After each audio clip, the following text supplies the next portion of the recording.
Au TEP, les éternels apprentis, c'est votre fidèle serviteur, le Zoulou. Ah, les beaux jours commencent à arriver.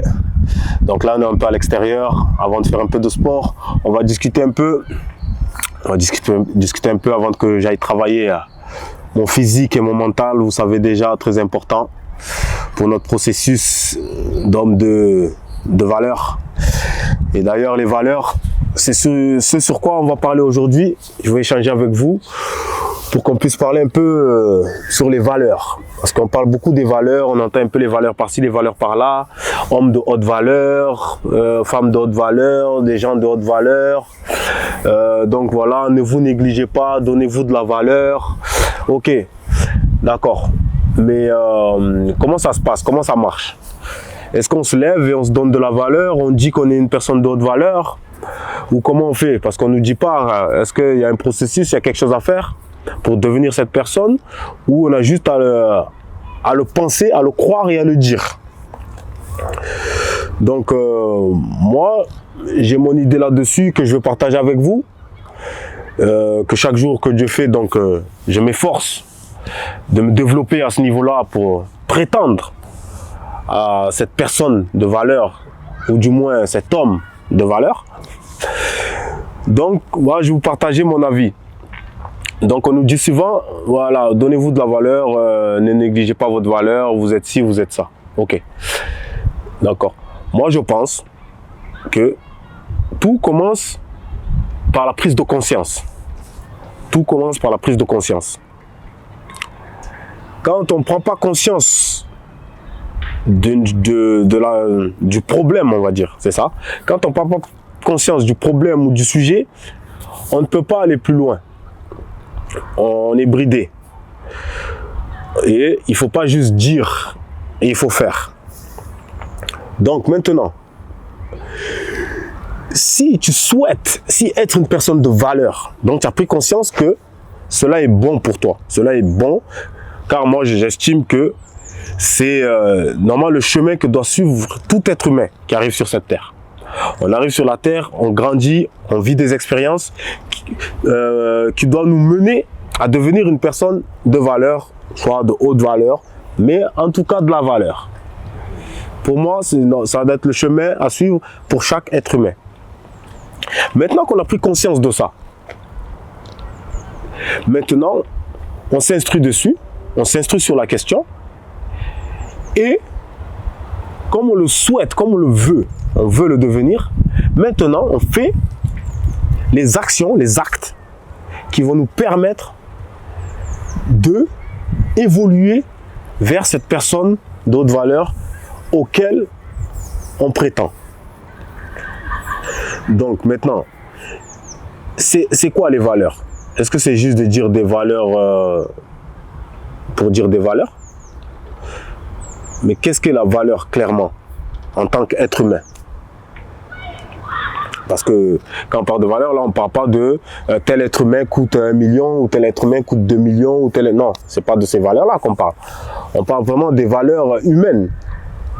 C'est des valeurs humaines qui vont faire qu'on sera apprécié par notre entourage, ou qui va nous permettre d'avoir une estime de nous et, suivant ces codes-là, de vivre une vie décente. Donc c'est ça, prétendre à être un homme de haute valeur et acquérir de la valeur. Donc, quel exemple de valeur on peut donner? Déjà, on peut commencer par l'amour. L'amour, c'est une valeur. D'être quelqu'un qui a de l'amour pour son prochain. Dit comme ça, on pourrait dire oui, c'est du tout cuit. Mais non, mais aujourd'hui, c'est pas tout le monde qui cultive vraiment l'amour. On est dans un monde où tout est perverti, tout est altéré.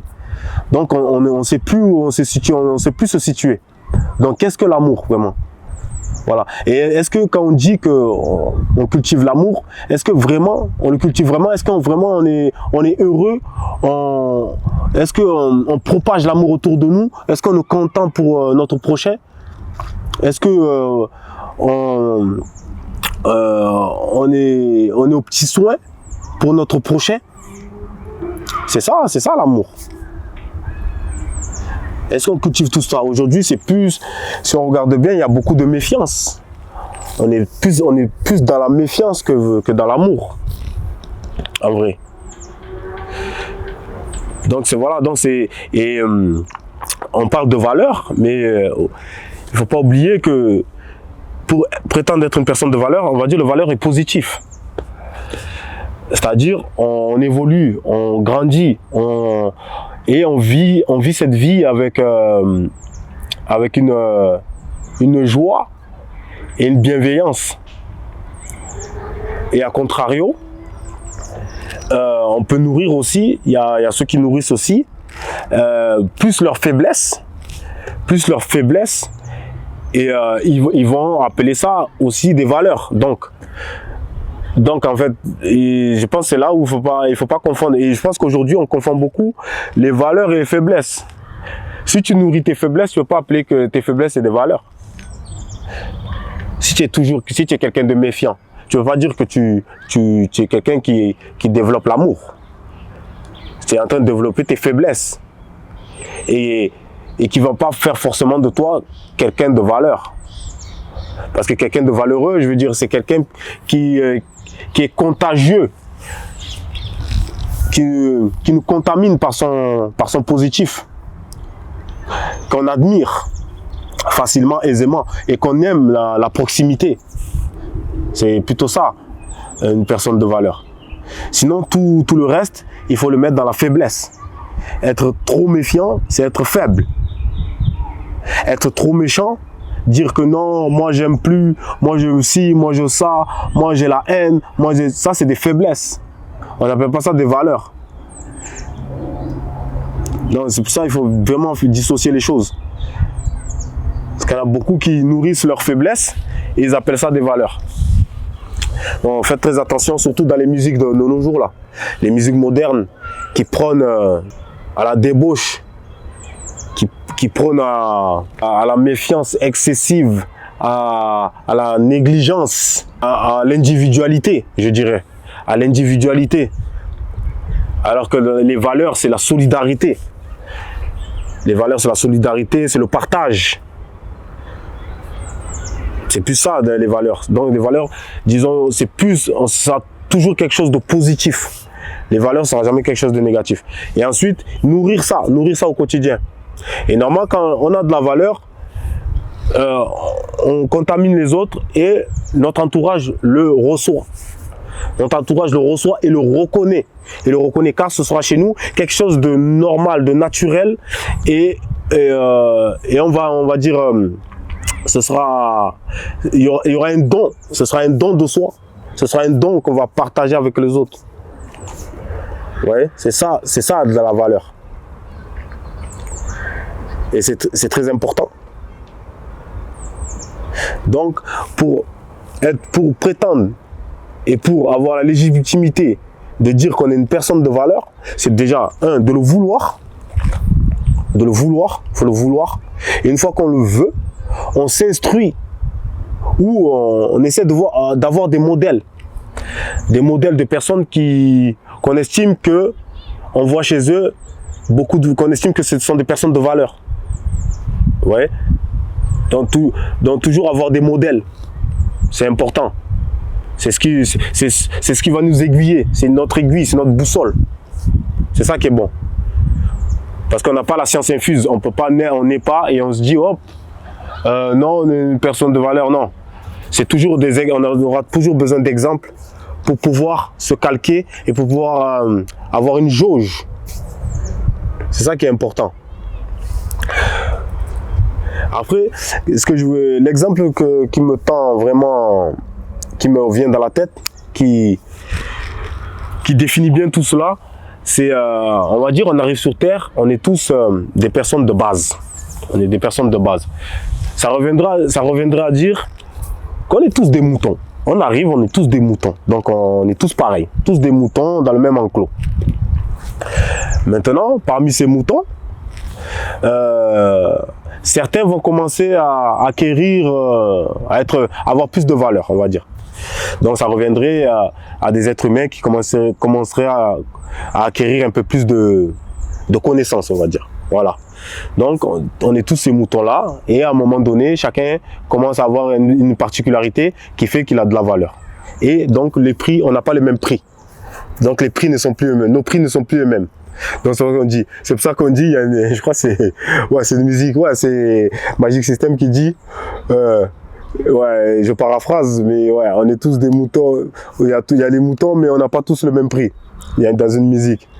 Je crois que c'est Soussou Alengue. Dans Soussou Alengue, je crois qu'il dit une phrase de ce genre. Et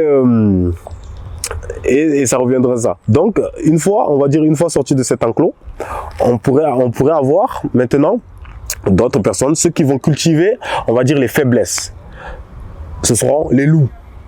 Donc, eux, ils sont pas dans l'enclos. Ils vont sortir de l'enclos, mais ils vont cultiver plus leurs faiblesses. Ça, c'est les loups. Et ils vont porter atteinte aux moutons. Par la culture de leur faiblesse, ils reviendront faire du mal aux moutons. C'est ça. Ils reviendront faire du mal aux moutons. Donc voilà, ça c'est ceux qui cultivent leur faiblesse. Ensuite, on aura le chien. Le chien, on va dire, il est devenu, c'est quelqu'un de valeur. C'est vraiment quelqu'un qui a des valeurs, des principes. Voilà, donc lui, il est là, il avance dans la vie et en même temps, il protège, il n'hésite pas à aider les moutons à s'élever. Donc d'un côté, on a le loup et d'un côté, on a le chien. Donc le loup va être un gros inconvénient pour le développement des moutons. Et le chien, c'est la personne de valeur qui va vraiment être un bénéfice pour eux et une aide pour leur émancipation. Vous voyez? Et ensuite, donc là, le chien, c'est vraiment une personne de valeur. Et ensuite, je pense, maintenant, on a la personne de haute valeur. La personne de haute valeur, on va dire, c'est le berger. Voilà, le berger, lui, on va dire, il a tellement de valeur, il a tellement nourri ses valeurs, c'est devenu quelqu'un de vertueux. Voilà, on va dire, le berger, c'est vraiment de la personne de haute valeur, c'est vraiment quelqu'un de vertueux, il vit selon la vertu, il a une morale, et il a compris ce monde, il a compris que il faut vraiment le respecter. Et voilà, donc j'espère que vous voyez à peu près ce que je veux dire. Donc on est une ferme en fait. Donc on arrive tous, on est une ferme, on est tous des moutons. Et ensuite, selon nos penchants et selon si c'est les faiblesses ou les valeurs qu'on nourrit, eh bien on va soit être des loups, soit être des chiens. Et ensuite, je pense que si on est du côté du chien, la suite logique, c'est de devenir le berger. Donc voilà en gros ce que je voulais dire par rapport aux valeurs. Pour conclure, c'est pas juste de dire là où on entend ne vous négligez pas. Oui, ne vous négligez pas, mais d'abord il faut le vouloir. Devenir une personne de valeur, de haute valeur, il faut le vouloir. Et une fois qu'on le veut, on le dit pas, on fonce, on met les actes en conséquence pour devenir ces personnes. Donc on va cultiver l'amour, cultiver la bienveillance, cultiver la solidarité, cultiver le partage, etc., etc. Je pourrais faire une longue liste comme ça, mais vous voyez ce que je veux dire. Donc c'est ça les valeurs. Donc soyons tous debout, cultivons les valeurs, n'hésitons pas, faisons des choses pour devenir plus forts et pour avoir une grande estime de soi. Valeur cultivée est égale à estime de soi. Au TEP.